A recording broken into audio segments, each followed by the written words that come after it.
result? Well, I think I wrote an article called 5 Points of New Chinese Architecture.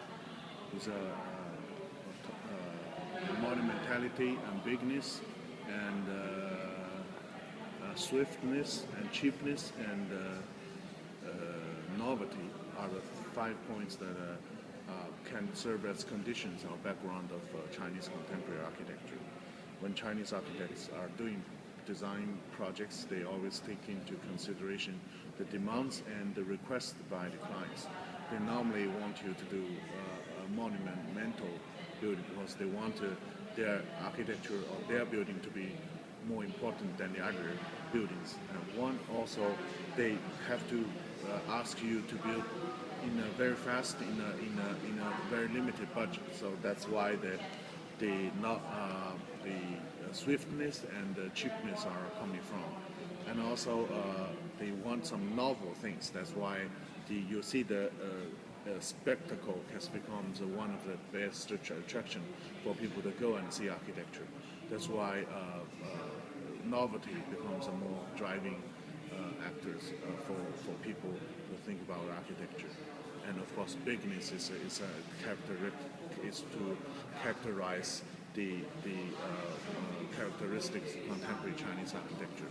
They're building in a very big things. So that's 5 points I conclude for the contemporary Chinese architecture. I think these could serve as a background or framework for Chinese architects too. Affecting. Some people think this is only one limitation or one disadvantage of contemporary Chinese architecture, because normally when you are going to do a very good quality in architecture, you have to have more time to deliberate it, but at the same time you have more money to build. But I think as long as architecture is going to serve the society, and Chinese society is looking for a building that could be used for only 2 years or 3 years, and it has to be built up very fast. So this will contribute to the contemporary features of contemporary Chinese architecture. I think it's very hard to generalize Chinese architects in a group, because there are so many. We have various approaches, various architect to architect. So it's very hard to compare in general. Say Italian architects or Chinese architects, because they are so different from each other. So there are some architects are more sensitive to the social responsibility, and recently we initiated an architecture award called the 公民建筑奖, the Civil Architecture Awards. So it awarded to the people who had a great concern about people's life of quality, and also how they contribute to the public life of culture and also civil values. That's something we look at. So it's very hard to say who is more responsible for the. I think both. It's very hard to compare who's more. This is maybe my answer to that question.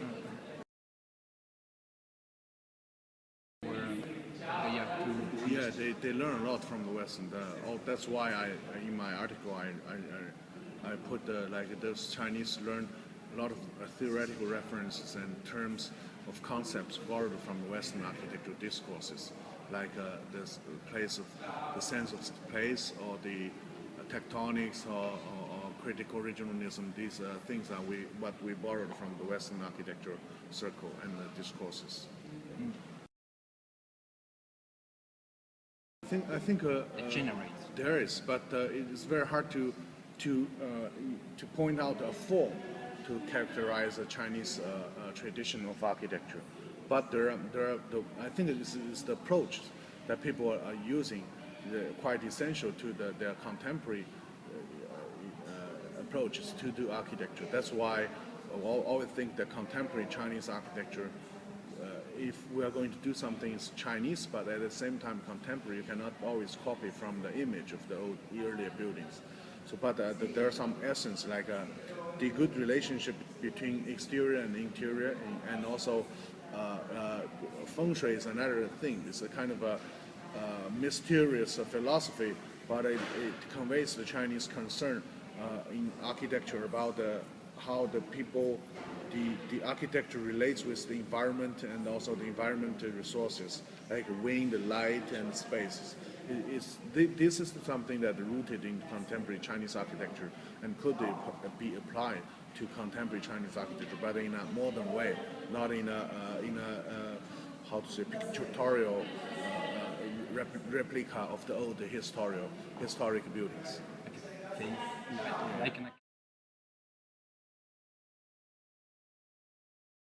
Do you think Because in the traditional Chinese system, which is very different from contemporary system of structure, because we adapted to the Western approaches of the system of columns and beams and made in concrete, precast concrete. So this is very different from the traditional way of doing architecture.